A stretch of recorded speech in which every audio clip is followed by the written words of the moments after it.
Okey, baik. Bismillah. Terima kasih Saudara Hana. Tips untuk disiplin tu, saya sendiri tak disiplin sebenarnya, tapi kita cubalah bagi apa yang saya dapat. Okey, yang saya share ni, saya lupa nak bagi tahu. Yang saya share ni apa yang saya buat dan apa yang saya dapat daripada orang-orang yang hebat-hebat lah. Maksudnya mereka cakap apa yang mereka kongsikan, perkongsian mereka. Jadi saya lontarkan balik lah apa yang mereka kongsi dengan saya. Jadi saya ni sampaikan balik apa yang mereka sampaikan. Okay. Dan kalau kata ada benda yang tak bersetuju dengan apa yang saya sampaikan ni, boleh buka mic dan beritahu lah. InsyaAllah kita sama-sama berbincang sama-sama dengan Pasha, insyaAllah. Okey, untuk kekalkan disiplin, dia atas diri sendiri sebenarnya. Tapi nak bagi kita teruskan perjalanan dan perjuangan kita, walaupun apa pun yang jadi, kita kena ada matlamat, kita kena ada goal. Kalau kata dunia bisnes ni, kalau kata orang bisnes ni, dia akan kata kita kena ada big why. Macam tu. Kita kena ada big why. Betul? Kita kena ada matlamat kita sendiri. Kita nak capai apa dalam certain tahun, dalam certain tempoh, kita nak capai apa. Sebab dengan big why ni, dengan kata adanya matlamat ni, dia akan memberikan kita motivasi secara tersendiri. Okay, contoh matlamat. Okay, macam saya dulu, matlamat saya. Okay, saya kongsikan. Waktu minggu ta'aruf, minggu awal-awal tu, waktu kita baru sampai-sampai di UC yang kita daftar dekat DDC. Waktu saya daftar kat DDC, lepas tu terus check in dekat KKY. Lepas tu malam tu kami kena berada di masjid untuk program di masjid. So minggu ta'aruf tu dijalan 3 hari. Untuk semua pelajar tahmidi wajib. So time tu saya tak kenal siapa-siapa lagi. Saya kenal budak sekolah saya yang masuk UC juga. So kami semua geng 5 orang. Kami 5 orang geng duduklah sekali. Sebab tak kenal orang lagi masing-masing macam tu. Lepas tu saya cakap kat kawan saya. Saya cakap, nama dia ID. Nama dia ID. ID, rasa boleh tak kita kenal semua orang kat sini? Dan tu pelajar tahmidi semua 900 lebih. 900 ke atas. Boleh tak kita kenal semua orang kat sini? Maksud semua orang saya kat sini tu maksudnya lelaki sajalah. Nak kenal perempuan sekali memang tak apa lah. So, maksud saya, boleh tak kita kenal semua orang lelaki tahmidi tu? Dan tu ada 300. 200 lebih, 300 pelajar tahmidi lelaki. Lepas tu dia kata kat saya, nak kenal tapi untuk aku susah. Dia kata gitu. Lepas tu matlamat saya time tu, okey, habis dia tahmidi aku setahun ni, 2 sem ni, aku nak kenal semua lelaki. Maksudnya at least dapat sembang dengan semua lelaki, dan lelaki-lelaki tu pun semua sembang dengan aku. Itu dah cukup bagi aku. Kemudian lepas tu bila saya dah tetapkan matlamat tu, kita punya usaha tu kena sejajar lah dengan matlamat tu. Kan, tak kira kalau kita tetapkan matlamat saja tapi kita tak usaha, tak kena juga. Lepas tu saya duduk bilik saya duduk dengan budak-budak yang kos yang lain pada saya. So satu line tu, maksudnya satu row bilik tu, satu row bilik di KK1 tu memang tak ramai, maksudnya tak banyak yang satu kos dengan saya. Semua kos lain, budak-budak sains teknologi, budak-budak syariah, undang-undang, apa lagi ya, budak medik. Lepas tu saya approach seorang-seorang. Lepas tu dia tambahkan pengenalan saya tu waktu saya main sukan lah. Itu antara baiknya sukan ni, kita dapat kenal ramai orang. Contoh kalau orang-orang yang main futsal, dia dapatlah kenal orang-orang yang main futsal juga tapi budak kos lain. Kalau kata orang-orang ni, seorang ni dia suka jogging, So dia dapatlah kenal dengan orang-orang yang suka jogging juga, tapi cosplay. So dia tambahlah kenalan tu. So saya ni tu waktu main futsal tu pun saya dah kenal ramai orang yang daripada cosplay. Tu macam bagi saya tu seronok lah. Contoh kalau kita turun tangga tu ada orang. Weh Hadi, macam tu dia tengok. Tu pun dah bagi saya dah rasa seronok dah sebab kita kenal orang. Walaupun kita tak kenal lah nama full dia duduk mana dan sebagainya, tapi at least kita dapat bertegur sapa dengan dia tu okey. Kemudian saya direzekikan mendapat taklifan sebagai ketua SPT tentulah. Ketua SPT 18-19 tentu. Dan alhamdulillah dengan adanya benda tu saya lagi rapat dengan orang. Tambah-tambah budak medik dan budak dentis. Sebab budak medik dan dentis ni mereka tak ramai. Dan mereka akan duduk dengan mereka sajalah. Waktu saya macam mereka duduk dengan mereka lah. Sebab mereka rapat sesama mereka. Mereka pun tak ramai. So dengan adanya benda tu, dengan adanya taklifan tu, saya dapat kenal seorang-seorang, saya dapat kenal, saya dapat sembang. Maksudnya kalau kata pergi turun kafe tu, saya ambil nasi ataupun saya ambil makan. Saya duduk je di meja mana-mana sekalipun, InsyaAllah saya boleh sembang dengan orang tu. Kalau kata saya turun kafe tu seorang-seorang, saya tak turun dengan kawan saya. Lepas tu saya duduk dengan random people, InsyaAllah saya boleh masuk dengan orang tu. So di akhir tamhidi tu saya sedar alhamdulillah, matlamat aku nak kenal semua pelajar lelaki tamhidi. Bagi aku alhamdulillah aku dapat. Itu pengalaman saya lah. Itu pengalaman saya dalam bentuk kuah lah, dalam bentuk pelajaran ni. Matlamat saya alhamdulillah lah dapatlah, and dapat sambung bidang account di UC pun antara salah satu matlamat saya lah. Alhamdulillah saya dapat. Jadi kita kena matlamat yang big Y yang kita tetapkan tu kena sejajar dengan usaha kita. Lepas tu memanglah Y kita nak banggakan mak bapak, kita nak berjaya dunia akhirat, kita nak lulus dengan cemerlang. Itu semua memang tanyalah semua pelajar sekalipun, itu memang matlamat dan impian dia sebagai seorang pelajar, banggakan mak bapak, dapat lulus cemerlang dalam peperiksaan, dapat lanjutkan pelajaran dalam bidang yang kita nak. Tapi kita spesifik yang kita khususkan, kita fokuskan matlamat kita tu untuk buat kita jadi motivate untuk kita kejar benda tu dalam tempoh yang singkat. Macam banggakan mak bapak, lulus apa tu semua, itu dalam tempoh yang panjang, katakan. Kita tetapkan matlamat kita dalam tempoh yang singkat dan kita boleh kejar benda tu, insyaAllah. Kalau contoh apa lagi saya punya matlamat waktu tamhidi dulu.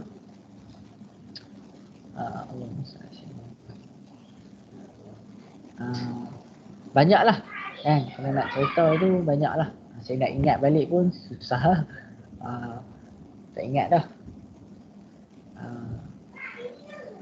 Okey, itu satu, tetapkan matlamat. Dan yang kedua, untuk kekalkan disiplin adalah kita make a good routine. Bahasa Inggeris sikit make a good routine.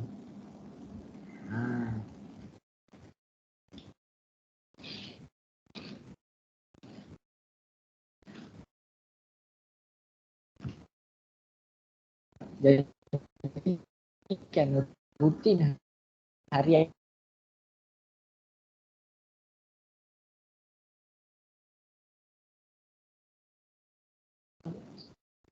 satu bulan kita dah buat rutin yang best, yang aktif.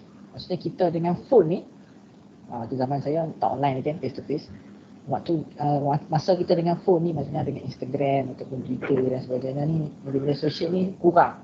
Dan kita engagement kita dengan orang, kita bergaul dengan orang, kita dan sebagainya tu banyak. Bagi saya, kalau saya orang yang macam tu lah. Saya lebih prefer sembang depan-depan, lepak depan-depan, sembang dan sebagainya. Engagement face through the face, berbanding dengan online lah. Tapi sekarang dalam zaman online kita kena didik lah dengan online ni. So bila kita dah buat rutin tu sebulan, lepas tu kita nak start up dengan rutin yang macam tak sama dengan rutin kita akan rasa macam tak boleh ni, tak best ni, sebab aku dah buat benda-benda yang elok dah, rutin aku dah elok dah, takkan aku main bulan ni disebabkan aku nak rest kejap, aku nak tinggal benda-benda yang aku dah buat benda baik tu. So benda tu akan buat kita rasa macam buat je lah benda-benda rutin-rutin tu, memberikan manfaat untuk aku dan orang lain juga. Contoh macam tu. Dan lagi satu, saya nak kongsikan carta. Saya nak kongsikan apa yang saya dapat daripada Ustaz Zuhaili. Ustaz Zuhaili ni dia merupakan bekas Presiden SPNM sesi 16, 17 atau 17, 18, saya tak ingat. Dan Ustaz Zuhaili ni ustaz yang hebat. Dia muda, jiwa macam kita juga, orang muda. Dia datang waktu tu, dia datang usrah, dia bagi perkongsian ni lah. Dan dia kata, Ustaz Zuhaili, saya bentangkan Ustaz Zuhaili lah. Ustaz Zuhaili ni, dia nak kata hebat dia tu, tahu kan ada tandah dekat pusat Islam kan? Pusat Islam kan ada tandah. Tandah tu NC call Ustaz Zuhaili time tu. Ustaz Zuhaili dalam kelas. Ustaz Zuhaili tu time tu FKP. NC ni naik chancellor time tu call Ustaz Zuhaili untuk Ustaz Zuhaili tolong datang untuk bagi pendapat tentang desain tandah di pusat Islam. Faham tak? Seorang NC naik chancellor call seorang pelajar untuk bagi nasihat tentang desain tandah dekat pusat Islam. Tentang macam mana, contoh kalau kata kita desain tandah tu, mungkin najis, percikan najis tu, kalau kata kita salah desain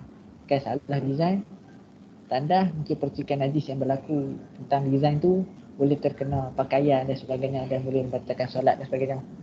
So NC concern benda tu, dia nak nasihat macam mana nak desain tandah yang boleh membuatkan orang yang masuk dalam tandah tu suci dan pakaian daripada najis, terkena najis.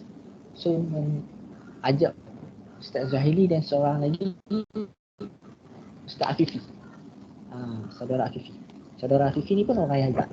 Nanti mungkin kalau ada peluang dan kesempatan untuk dengar talk ataupun dapat perkongsian daripada ni memang antara kerap lah SPMM ataupun kelab-kelab dekat UC ni ajak mereka untuk memberi talk dekat pelajar UC. So kalau kata dapat poster kan, panel dia Ustaz Zuhaili, saudara Zuhaili ataupun Ustaz atau apa, sebab memang best, tak rugi. Waktu ketika Ustaz Zuhaili ni seorang senior ni, dia suruh lah budak-budak SPT, saya yang tentu dan tim saya SPT tu, Ustaz Zuhaili ni nak pergi perkongsian tentang amal Islami. Amal Islami. SPT kena tahu sebenarnya amal Islami ni. So dia bagi perkongsian tentang tu. Lepas tu time tu kami baru habis program daripada pagi sampai petang. Lepas tu Ustaz Zuhaili datang untuk buat talk tu dekat malam, dekat KK1. So time tu saya rasa macam Allah, ni dah penat ni program ni. Dan malam nak dengar talk pula. Macam mana dengan kerja-kerja apa semua, tutor-tutor sebagainya. Tapi senior ni dia kata, senior yang saya masukkan ni adalah bekas Presiden SPT jugalah. Bekas Presiden SPT atas saya. Dia 17, 18. Dia kata, dengar. Ustaz Zuhaili main jauh. Ustaz Zuhaili tak duduk kat UC. Main jauh ni, nak bagi talk tentang amal Islami ni. memang kena dengar. Saya pun ajaklah tim mana yang available time tu dalam 8-9 orang. Kami dengar talk Ustaz Zaili. Tengok dengar talk tu time tu awal-awal macam rasa beban kan. Orang berpalarat ni ajak dengar talk pula. Macam tu kan. Kita manusia. Kita buat macam ni kan. Tapi bila dengar talk tu sejam setengah tu tak rasa. Sebab perkongsian yang Ustaz Zahili bagi time tu memang best. Jadi apa yang saya nak cakap tu, kalau kata dapat perkongsian daripada Ustaz Zahili ni, dengarlah. Okay, apa yang dikongsikan dengan Ustaz Zahili ni sampai saya agung-agung sangat. Bukan agung lah, saya puji sangat. Okay, saya benarkan saya share screen lah. Boleh lah saya share screen? Boleh. Bismillah.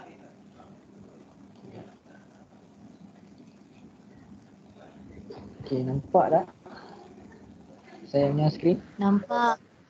Nampak? Okay, nampak kan word ni? Dependent, independent dengan interdependent.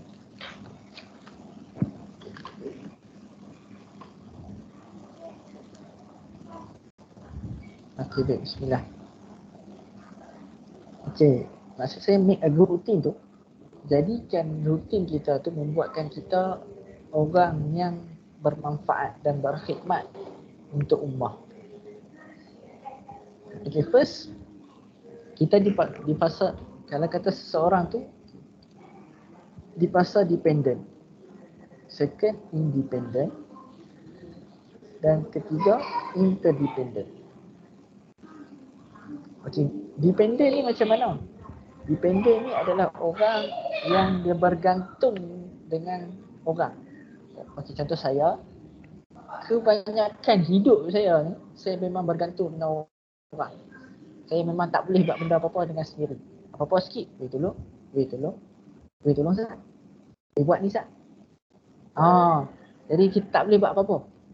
Memang dia bergantung dengan orang. Bukannya hidup ni, memanglah hidup ni kita perlukan orang, tapi tak semua benda yang kita perlu meminta pertolongan. Ada benda yang kita memang kena buat sendiri.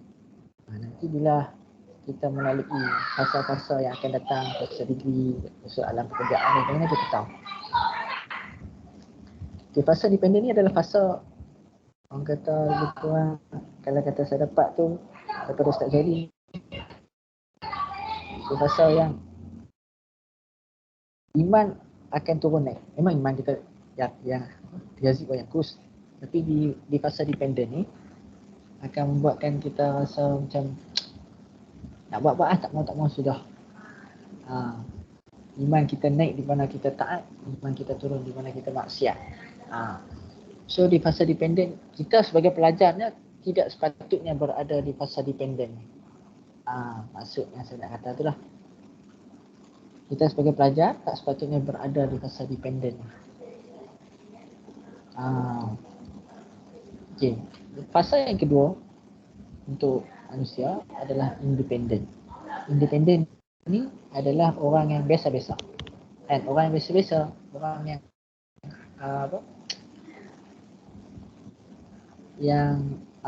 kebanyakan, orang yang common people.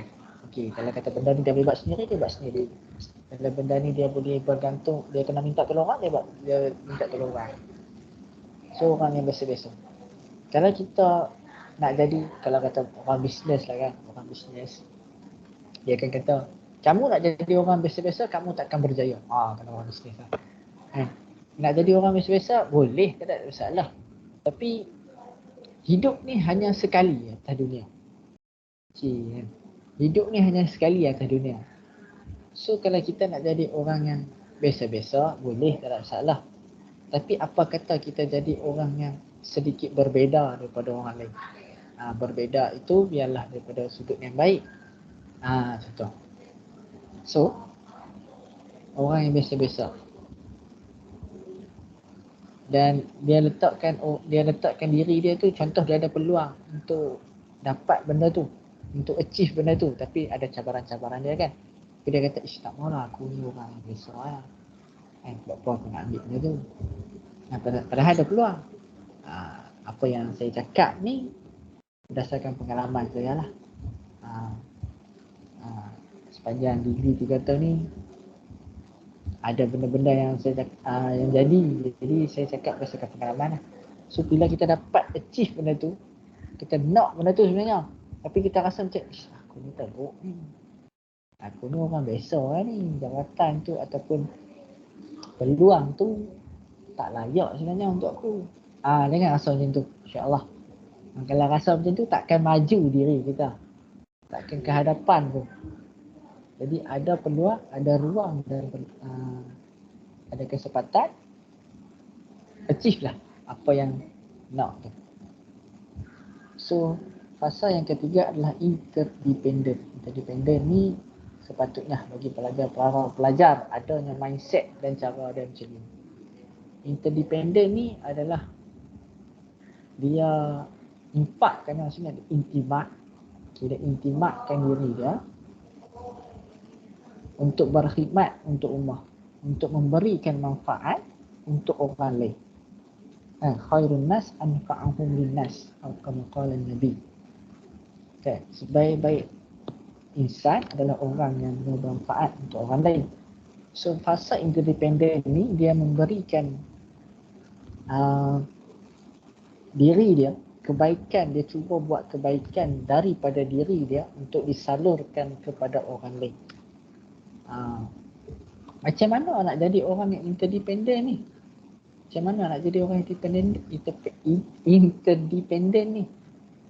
Pertama-tama aja dia mestilah ada ilmu.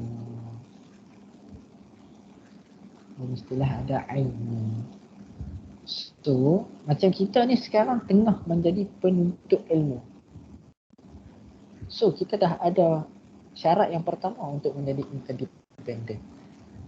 So, jadi jangan sia-siakan fasa untuk kita menuntut ilmu ni dengan macam tu saja. So, contoh macam kita, saya dan hampa semua sekarang berdalam bidang account, tidak? Dalam bidang account. Jadi, contoh kalau macam seseorang tu dia minat untuk agama, belajar agama juga sikit, dia minat untuk belajar agama juga sikit, tak salah untuk dia cari kelas luar ataupun kelas sampingan untuk belajar talaki ataupun dan sebagainya. Tambah sekarang dengan banyak online, so banyak dekat Nilai sendiri pun ada pondok talaki moden, pondok moden bertalaki. So tak ada masalah. So carilah ilmu dalam mana banyak, dalam ilmu apa pun sekalipun. Carilah ilmu. Kalau minat ilmu agama, cari ilmu agama. Kalau minat ilmu astronomi, cari, insya-Allah. Dan jadikan ilmu-ilmu yang kita cari itu bermanfaat untuk kita, keluarga kita dan orang lain, insya-Allah. Dan lagi satu yang saya nak bagi tahu, ini apa yang saya dapat pada Ustaz Zahiri lah. Dan saya sendiri pun kurang lah buat benda ni, kurang sangat, iaitu baca buku. Iqra. Baca buku. Macam setengah orang memang rutin dia ataupun memang hobi dia untuk masa lapang baca buku. Tak kisahlah buku apa sekalipun, buku fiksi ke, buku novel ke, apa sekalipun, tapi dia baca buku. Bagi saya orang yang boleh membaca ni, boleh membaca banyak buku ni, orang yang hebat lah. Bagi saya lah. Sebab saya sendiri memang kurang lah dalam membaca buku ni. Jadi saya nasihatkan Ustaz Zuhairi kata untuk menjadi orang yang independen, banyakkan untuk cari ilmu dan banyakkan membaca buku. Sebab dengan membaca ni lah kita akan dapat tahu banyak benda. Tapi dalam konteks baca ni ada dua. Satu baca benda awam, benda umum, benda yang kalau kita baca benda tu, okey, kita dapat input, kita dapat pengetahuan tentang benda tu. Jadi saya tu baca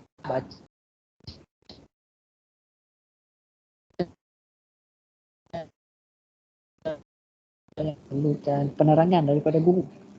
So ada dua jenis baca. So kalau baca yang sekadar kita baca kita boleh tahu tu, alhamdulillah banyak buku tentang tu.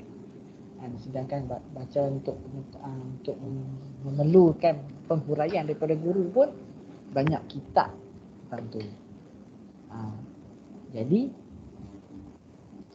kita ni sebagai pelajar ni kita memang ada kesempatan untuk dua benda ni. Jadi jangan sia-siakan untuk kita tingkatkan diri kita untuk menjadi interdependent, insya-Allah. Okey nah. Boleh jadi independen, tapi tak salah untuk jadi interdependent. Betul tak? Insya-Allah. Okay, baik. Baik. Itu saja perkongsian saya untuk soalan yang ketiga ni. First, letakkan matlamat ataupun big why. Kata bisnes big why. Dan yang kedua, make a go routine. Supaya kita menjadi orang yang interdependent, insya-Allah.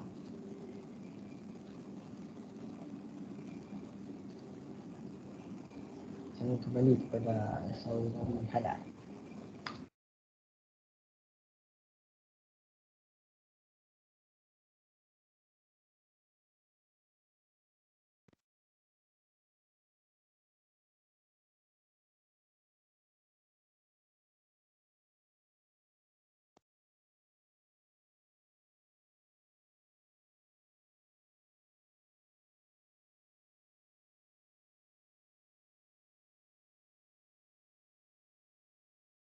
Terima kasih Saudara Hadi atas tips sebentar tadi. Okey, jadi apa saya nak beritahu sedikit apa yang saya dapat. First kita kena ada matlamat. Yang tu memang pastilah sebab saya pun sebagai pelajar kan, pelajar tamhidi, dia kena kita kena ada matlamat. Barulah kita ada semangat nak buat. Contohlah nak berjaya dalam final kan. So, bila kita dah setkan matlamat macam tu, barulah kita ada semangat, barulah boleh belajar, barulah boleh buat study group, baru ada rasa macam tu. Kalau tak ada matlamat, tak ada dah rasa tu. Lepas tu yang kedua, kena jadi interdependent kan. Yang saya dapat interdependent ni adalah orang yang beri manfaat kepada orang lain. Dan insya-Allah kita boleh jadi macam tu. Sebab kita sebagai umat Islam pun memang kena mengajak orang ke arah kebaikan kan, dan sama-sama buat benda baik. Jadi sama-sama lah kita cuba, sebab benda tu adalah benda baik. Lepas tu yang ketiga, baca buku. Yang saya dapat baca buku. Sebab memang betul buku ni banyak kan. Sekarang ni tahu ada banyak buku online kan. Yang tu pun boleh juga. Apa orang panggil e-book. Nak baca buku tu pun boleh juga. Tapi nak cari tapi kena cari yang bermanfaat lah. Dia jangan cari yang macam ni, yang kan ada yang macam novel, cerita macam tu kan. Yang tu boleh baca, tapi bacalah juga buku yang bermanfaat. Sebab banyak kita boleh dapat. Okey, itu yang saya dapat. Okey, jadi untuk seterusnya, untuk soalan yang terakhir, saya nak tanyalah kan, sebab Saudara Hadi kan bagus dalam akademik dan kurikulum. Jadi saya tahu Saudara Hadi mesti ada banyak perkara yang perlu diuruskan. Jadi soalan saya, bagaimanakah Saudara Hadi keep on track to be focused and calm dan try your best to be excel in academic, curriculum dan tanzim, which is organisasi. Okey, jadi saya jemputlah Saudara Hadi semula untuk mengupas soalan ini. Okey. Okey, baik. Bismillah. Okay, terima kasih saudari Hana. First saya nak declare yang saya taklah cemerlang sangat dalam akademik ni. Saya just cukup-cukup makan, alhamdulillah. Berbandingkan dengan kawan-kawan saya yang tamhidi account dulu, mereka lagi hebat lah. Mereka lagi kata lagi cemerlang, lagi alim lah tentang pelajaran akademik ni. Tapi apa yang saya dapat daripada Ustaz Zuhaili juga, Ustaz Zuhaili juga, Dia kata, kalau kata kita ni, tambah-tambah pelajar tamhidi pula, tambah pula pelajar SPT.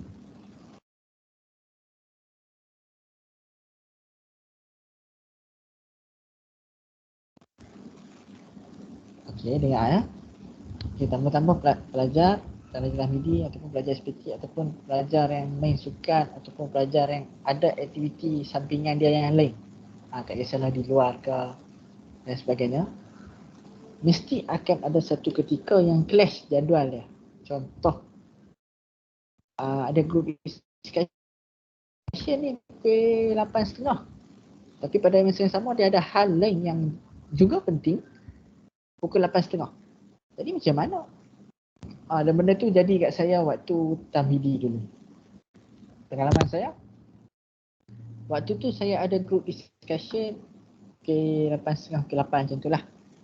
Dan pada masa yang sama saya dipanggil oleh Presiden SPT lepas sebelum saya tu untuk sit satu meeting dengan SPT yang baru lah, SPT kawan-kawan saya ni lah. Dan itu first meeting kami. Dan itu baru lepas pilihan raya. So time tu macam saya macam mana ni? Aku kena hadir meeting first dan aku pula ketua ni. Tapi discussion penting juga. Macam mana? So time tu saya call kawan saya. Time tu dekat discussion tu saya kata, aku tak boleh nak main ni, aku main lewat sikit kot kalau dah, insyaAllah. Sebab aku kena sit meeting ni. So meeting tu kami cuba habiskan cepat-cepat. Lepas tu habis the meeting tu, terus saya ke group discussion untuk sambung. Dan bila kita masuk ke group discussion tu, kita lead group discussion tu ataupun kita bagilah input, janganlah pergi group discussion tu kita mandang kita ikut lah. Aku ikut lah macam mana pun. Aku ikut. Jadi tak boleh kan? Kalau kata kita ni macam maksudnya kalau kata seseorang tu dia banyak taklifat ataupun banyak tanggungjawab, banyak amanah benda yang dia kena buat. Contoh dia masuk persatuan ni, persatuan negeri dia masuk, persatuan debat dia masuk, persatuan fakulti pun dia masuk. Lepas tu sukan pun dia main. Macam-macam lah dia involve. Lepas tu mesti ada banyak kerja dia kena buat. Tambah dengan akademik. So, bila buat satu kerja tu, contoh 8 sampai 8.30, 8 sampai 9 ada discussion, tapi pukul 8.30 sampai 10 ada training untuk sukan. So, dia pergi discussion tu pukul 8 sampai 8.30, dia leadkan discussion tu ataupun dia bagi input kepada kawan-kawan dia tentang discussion tu. Contoh discuss tentang soalan 1.3 katakan. So dia bagi tahu lah apa yang dia faham dan apa yang kena buat dan sebagainya. Dia lead discussion tu. Dia memberikan track kepada kawan-kawan dia yang lain macam mana habis setengah dia kena beredar pada discussion tu sebab dia kena pergi training. So bila dia tinggalkan discussion tu kawan-kawan dia tu boleh buat sebab dia dah lead tadi. So sepatutnya kita pelajar ni kalau ada banyak komitmen kan, bila kita buat satu benda tu kita buat sungguh-sungguh. Sebab kata guru besar saya kat sekolah menengah dulu, dia kata belajar jangan main-main, main jangan main-main. Faham tak? Maksudnya belajar ni hampa belajar pun main-main, main pun hampa main-main. Macam mana nak buat benda tu betul? Dia cakap macam itulah kan orang Penang. So benda yang kita buat tu kita buat betul-betul, kita buat sungguh-sungguh. Dan bila mana kita nak membahagikan masa mana satu pentingnya untuk kita tahu apa itu fiqh aulawiyat. Mungkin ada yang pernah dengar, mungkin ada yang tak pernah. Okey, apa tu fiqh aulawiyat? So menurut Yusuf Qaradawi, dia kata fiqh aulawiyat ni satu kefahaman yang membolehkan kita menilai satu tindakan dengan harganya yang tersendiri. Okay, kita menilai satu benda tu dengan harganya tersendiri. Apa maksud harga? Maksud harga adalah dengan keutamaan dia sendiri, dengan aulawiyat dia tersendiri. So, kita menilai satu benda tu mana yang lebih utama dibandingkan dengan situasi aku sekarang Aku pergi discussion ataupun aku pergi sukan, aku pergi discussion ataupun aku pergi meeting, mana yang lagi utama? So perlunya pertimbangan. Tambah dengan SPT, dia memang akan ada benda ni. Dia nak meeting tapi dia ada discussion, dia ada meeting dia macam tu mesti ada, tipu tak ada. Jadi apa yang saya dapat kalau fiqh aulawiyat ni, kalau orang yang belajar siasah, insyaAllah dia tahu. So apa yang saya dapat daripada Ustaz Zahili, fiqh aulawiyat ni ada 3 pertimbangan. Satu daruriyat, satu hajat dan satu tahsiniyat. Satu kalau nak hurai, okey, daruriyat benda yang memang wajib ada, tak ada mati. Macam tu. So pertimbangan dalam fiqh aulawiyat yang pertama sekali, keutamaan dia adalah orang yang daruri. Tak ada mati, memang kena ada. Yang kedua hajat. Dengan adanya benda tu, insya-Allah selesa. Itu hajat. Pertimbangan yang kedua dalam fiqh aulawiyat, yang kedua adalah hajat. Dan yang ketiga tahsiniyat. Tahsiniyat ni adalah adanya benda tu dan lebih mudahkan. Lebih mudah ni kalau ada benda tu. Itu tahsiniyat dan pertimbangan aulawiyat. So, macam mana kita nak bahagi masa untuk benda-benda ni dalam konteks kita pelajar? So, saya dapat daripada Ustaz Zahiri juga. Saya share skrin lagi sekali lah.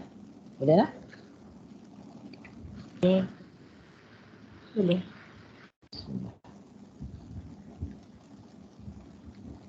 Okey. Yang ni. Kotak 4 ni. Nampak kan?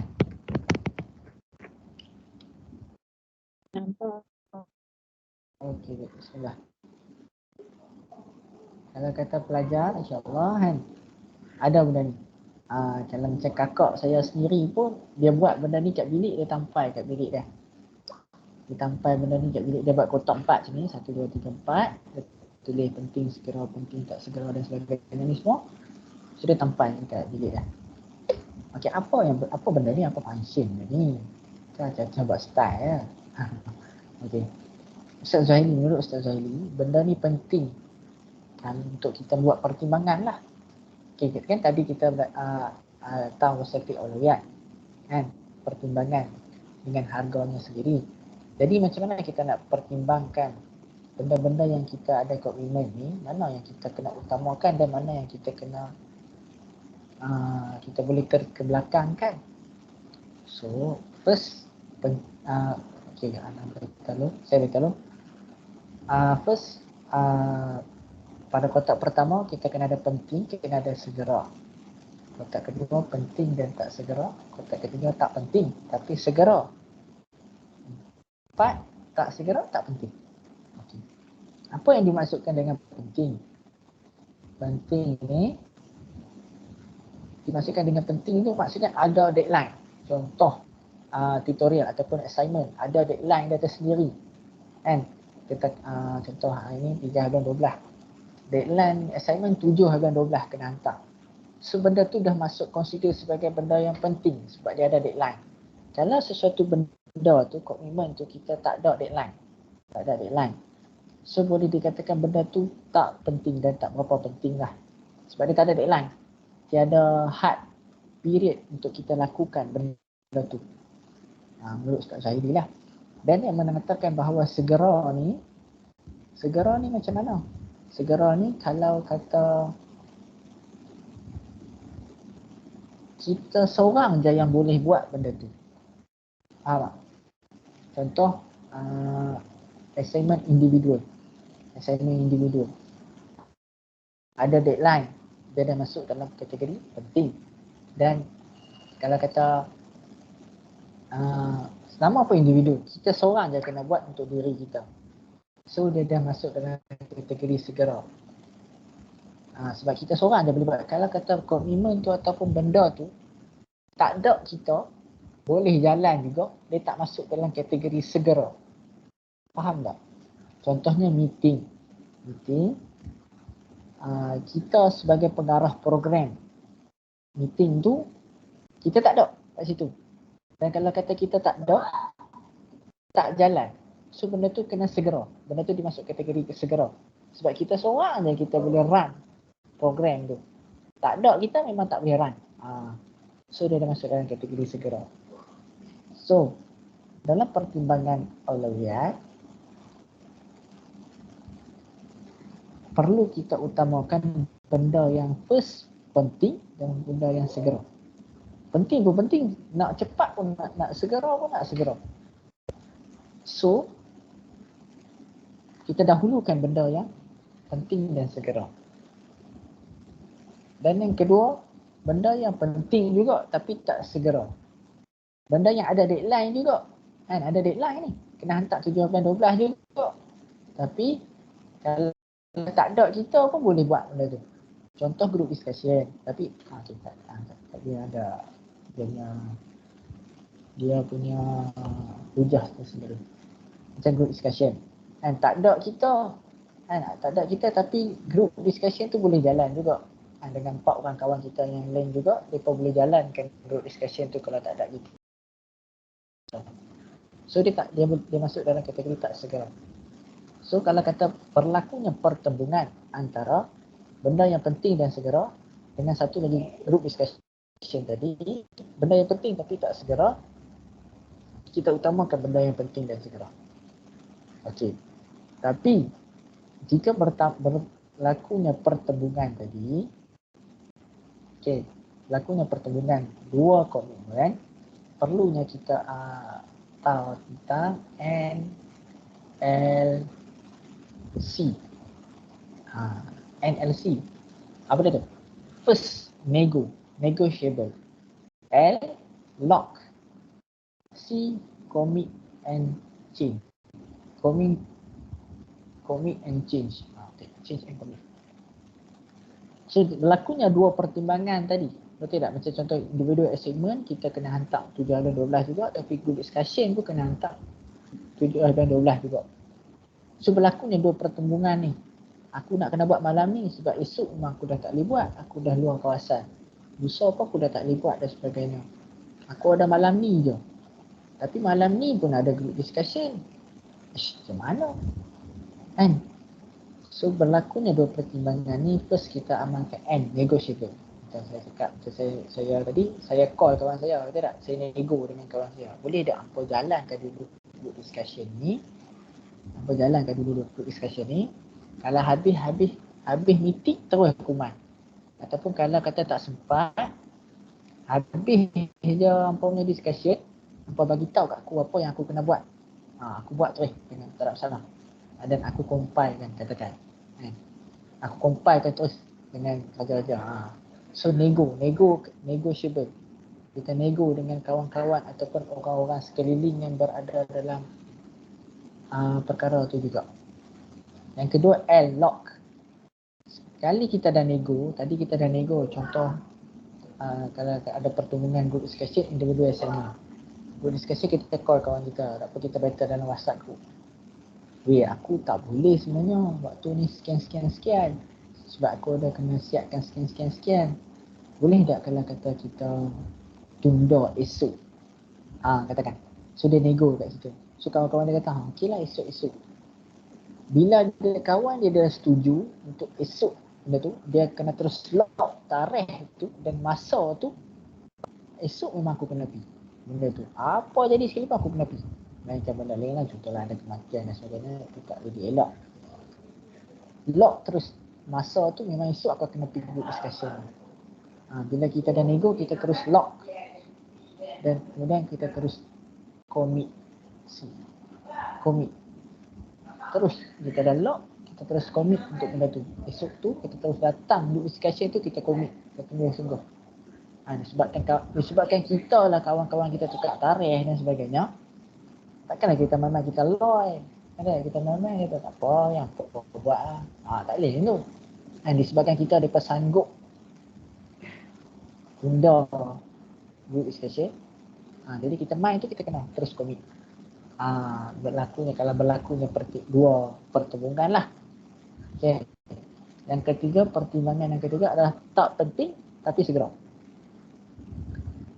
Tak penting segera ni maksudnya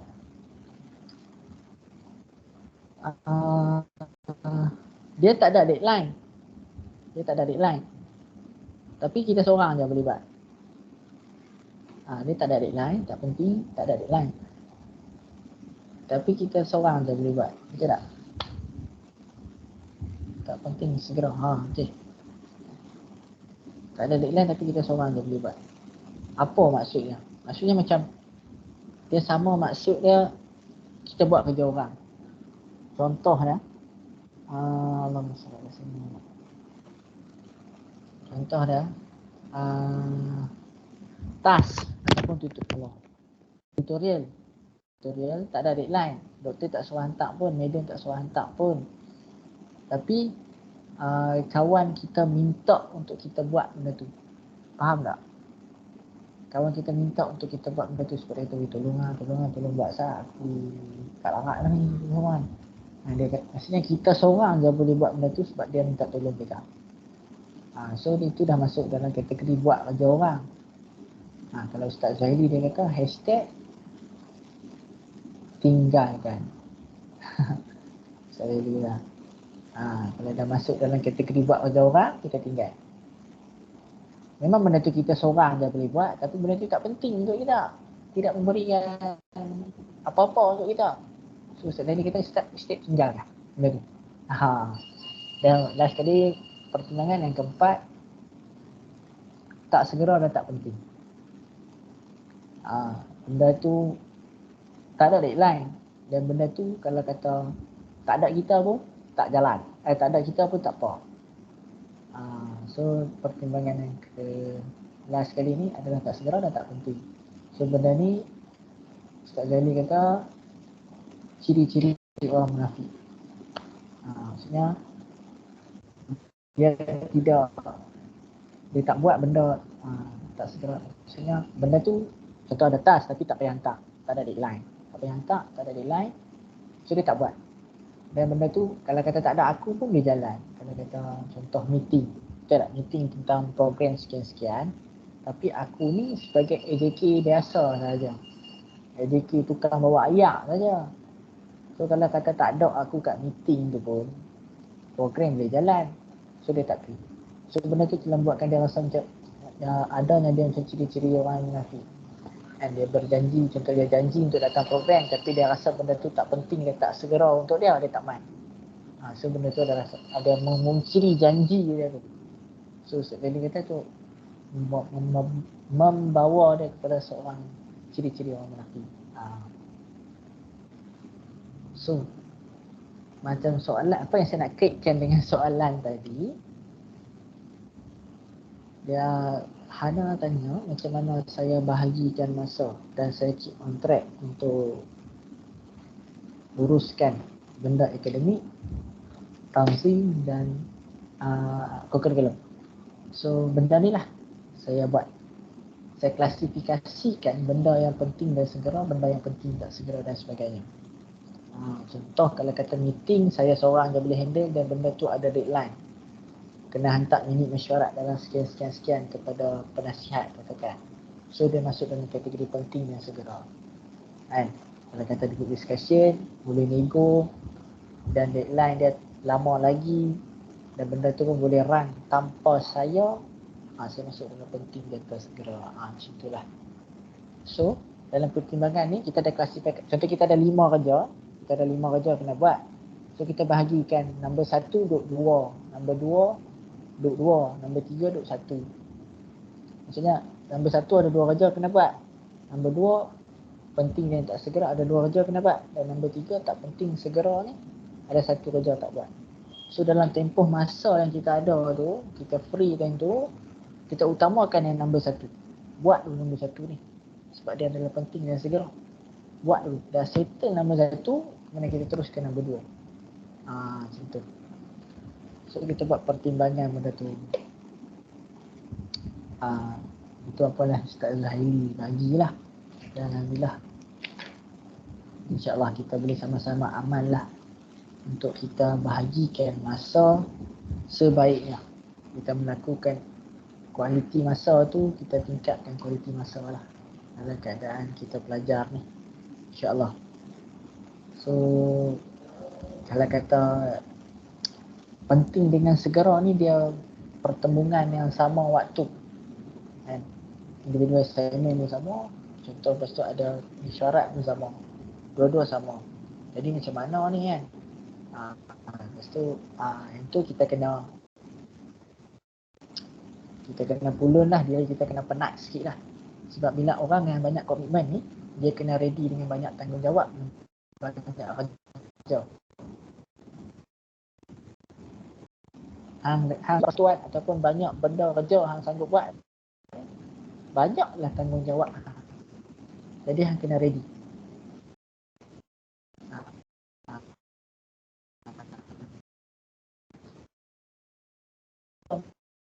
Mas dekat budak SPT yang lain,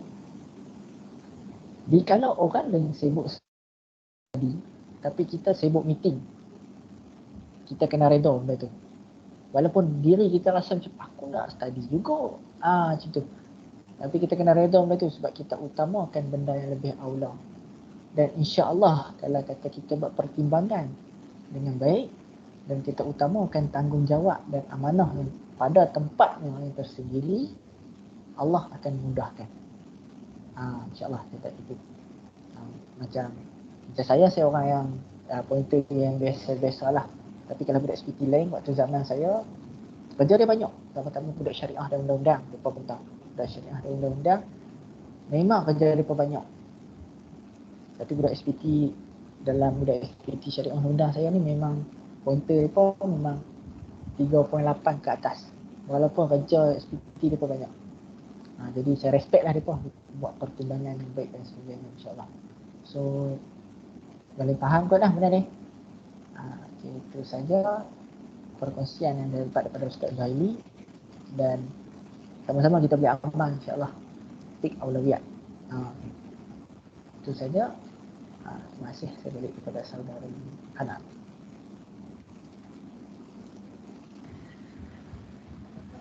Okay, terima kasih saudara Hadi atas perkongsian sebentar tadi. Jadi saya nak cakap sikit tentang apa yang saya dapat.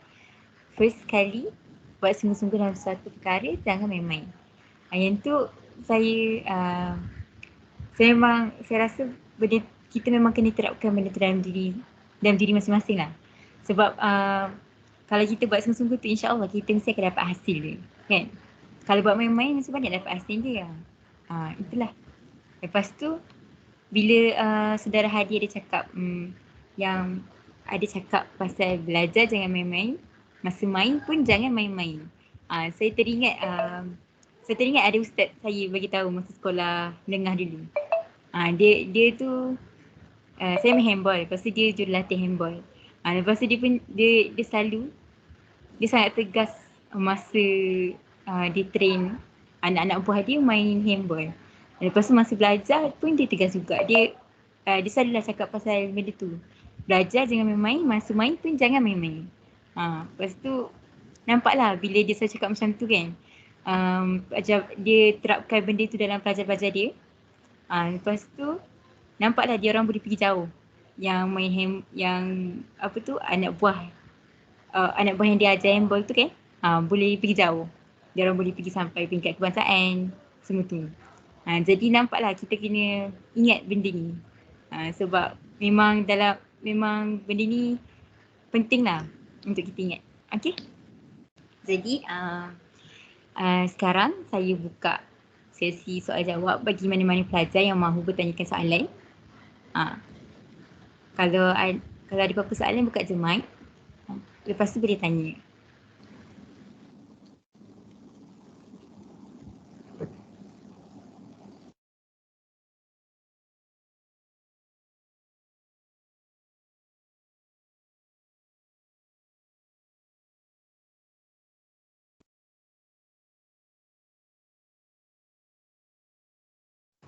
Okey, bismillahirrahmanirrahim. Assalamualaikum warahmatullahi wabarakatuh.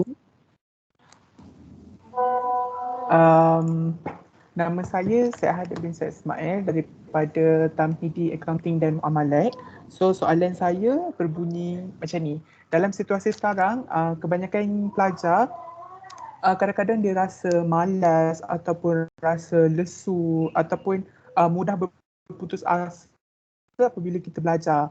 Okey, jadi soalan saya, bagaimanakah saudara Hadi meneruskan istiqamah ataupun sentiasa keep on study dalam situasi berikut? Terima kasih. Oh, okey, baik. Bismillah. Terima kasih saudara Syed Haddad. Okeylah, bila kita fasa online ni kita mudah untuk putus asa, kita mudah futur, kita mudah jatuh, kita mudah aku malas, kita mudah burn out. Ada tak orang cakap kan burn out sebab fasa online. Jujur saya cakap saya pun sama. Saya pun kadang insya-Allah banyaknya kerja. And tambah pula kalau kita mungkin ada pelajar-pelajar yang tak ada di rumah ke kan. Dia sambil-sambil buat part time, dia akan rasa macam ya Allah, aku dah nak kerja assignment lagi apa semua. So benda tu membuatkan dia futur, membuatkan dia putus asa. So macam mana untuk membuatkan dia istiqamah ataupun keep on track balik?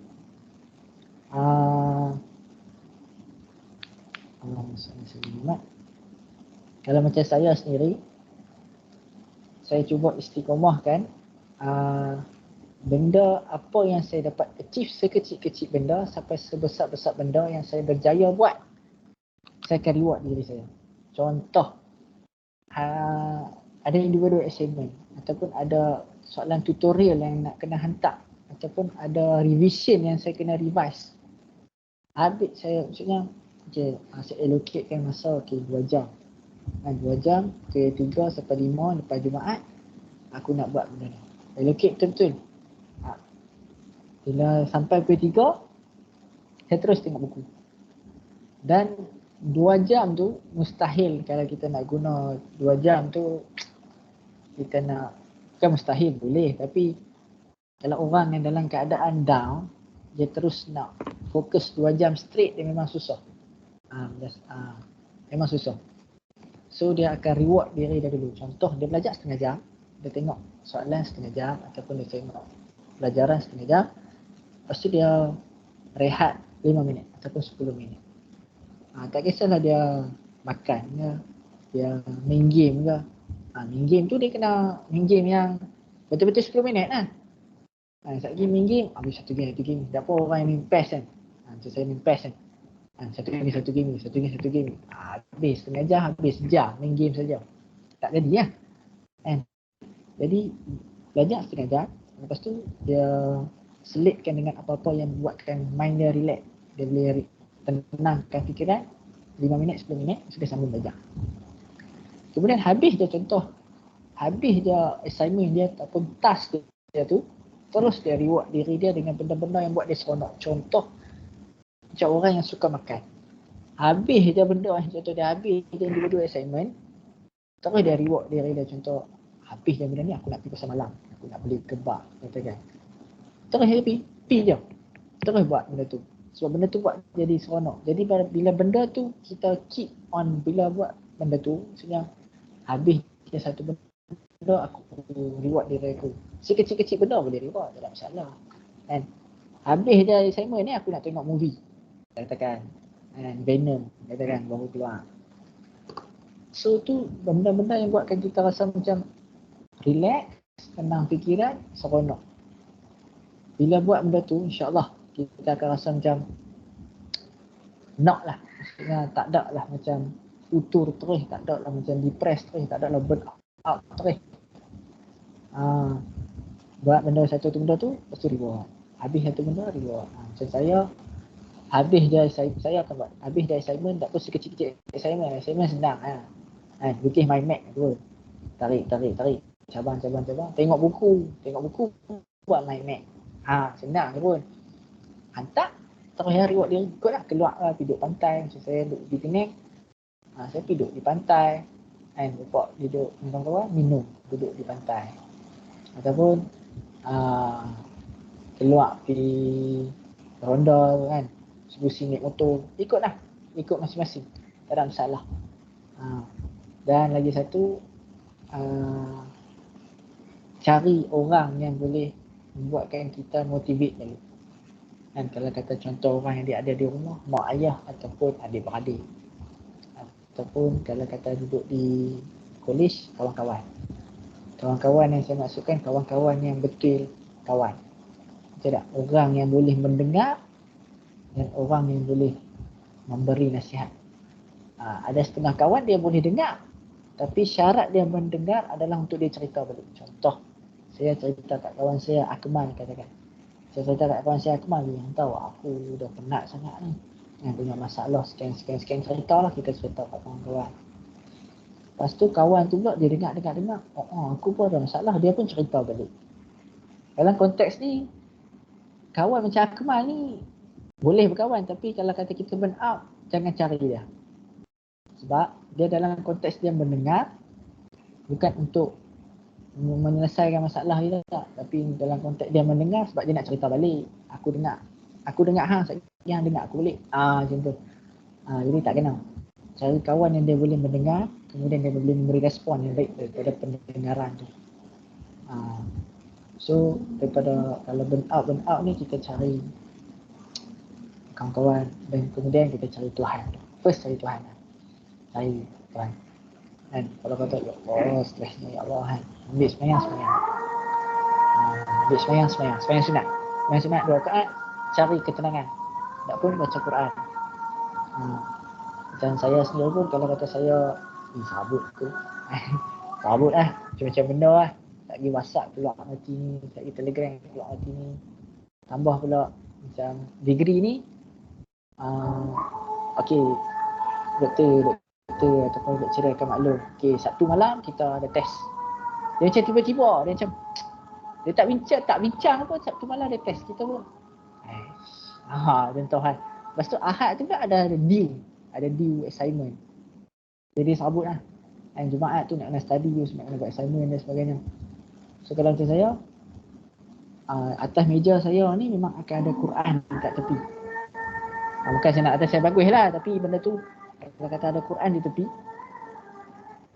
kalau kata burn out ataupun stres kan, ambil baca buku, buka baca dulu. Satu muka tak apa kan, 1-2 muka tak apa. Jadi kita baca, kita rasa seronok, kita rasa tenang, kita bisa start buat kata. InsyaAllah.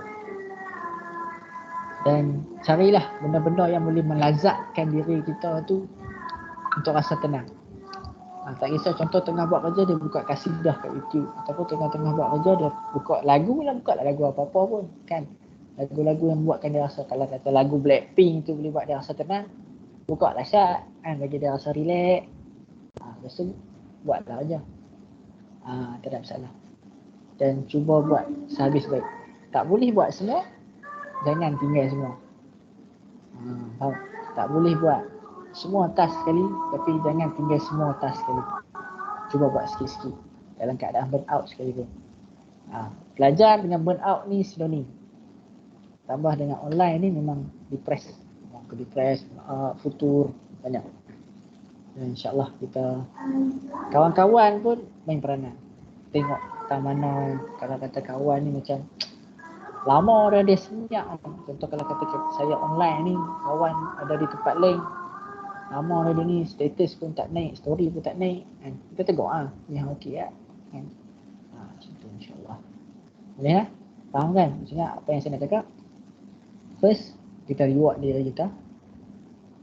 Kedua, lepas belajar, kita tenangkan fikiran, kita sambung balik.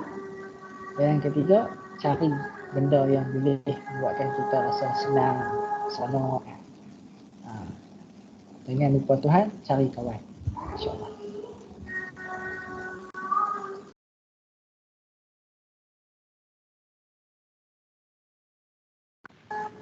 Okay. Terima kasih Saudara Hadi. Haddad yang tanya tadi, faham kan? Faham. Okay. Bagus. Okay, jadi seterusnya ada lagi ke yang nak bertanya? Silakan.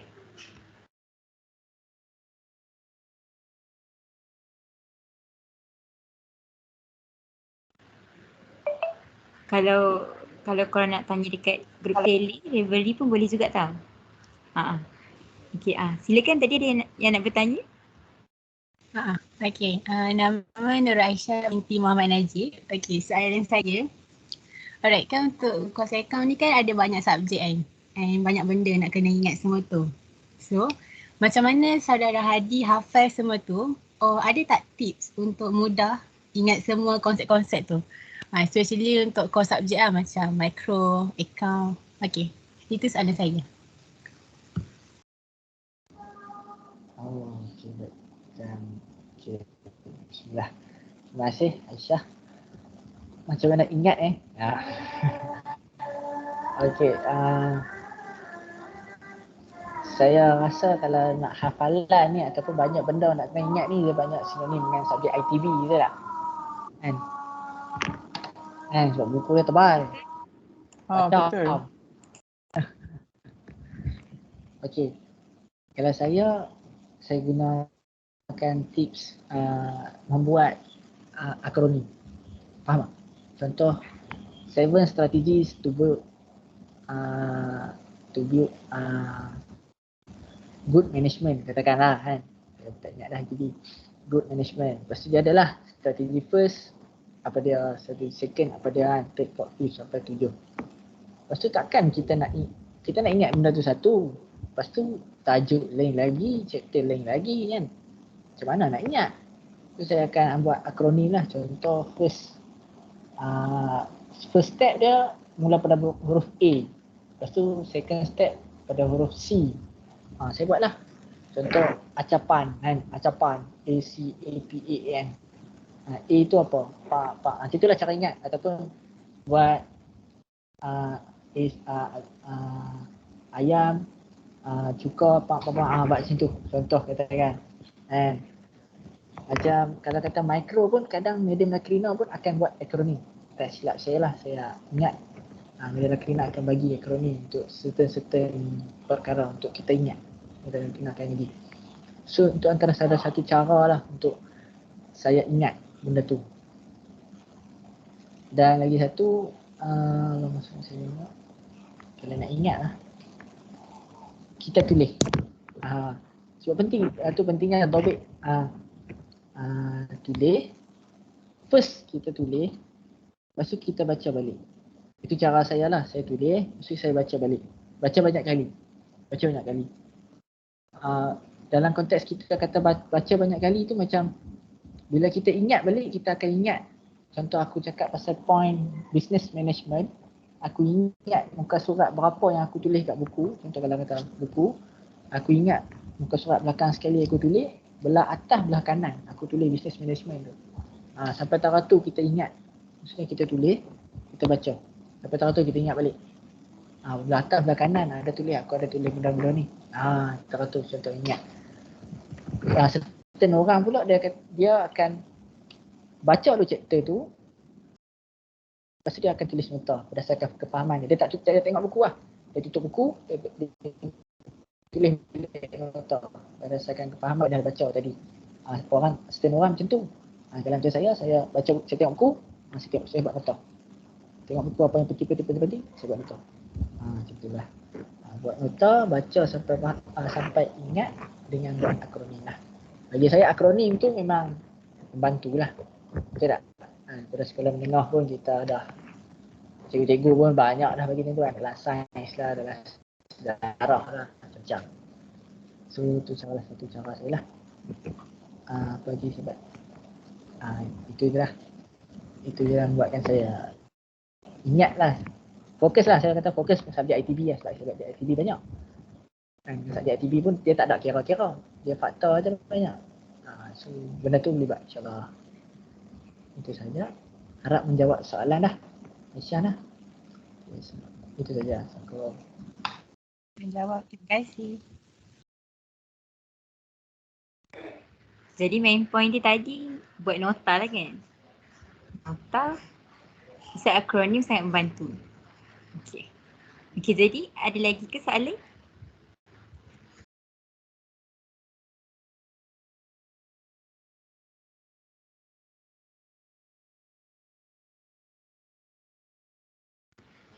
Sementara itu saya nak ingatkan untuk pelajar-pelajar Tamhidi, pelajar-pelajar perekonomian dan muamalat, untuk isi borang kaji selidik dengan borang attendance dekat dalam grup tele, grup batch. Okay?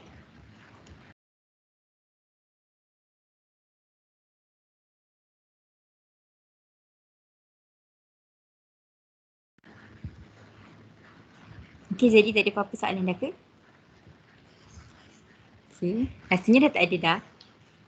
Jadi terima kasih yang siapa yang bertanya tadi dan kepada saudara Hadi atas perkongsian yang diberikan. Jadi sekarang tibalah masa sesi bergambar. Jadi saya ingin saya mintalah semua orang buka kamera. Dan kita sama-sama ambil gambar. Okey?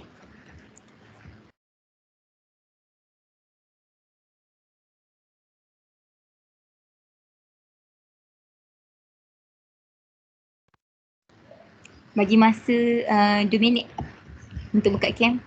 Kita ambil 3 tau. 4 lah. 2 formal, 2 tak formal. Okey?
Lain buka lah kamera. Madam pun nak tengok. Jadi nak kenal, jom. Buka kamera. Madam Linda buka lah kamera. Tudung jemur. Ramai rindu ni, Hadi rindu dah tengok. Lama dah tengok. Tudung jemur lah. Buka sekarang. Tak boleh. Buka lah student, buka lah kamera. Student mana student? Ramai tak buka ni.